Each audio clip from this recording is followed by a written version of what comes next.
by'ukuri mu bigaragara urabona ko ari ibintu bigoye cyane, ari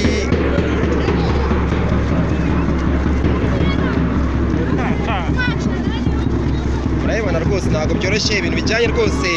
n'imyinjirize y'abafana mu Rwanda, nako ari ibintu bigoye cyane, nubwo rwose bagerageje gufata ingamba zo kuba abantu bagura amatike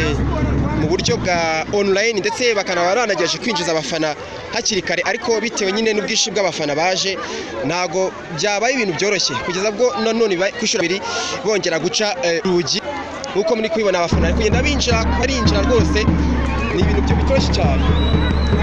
ntago byoroshye urayibona n'iki kabisa.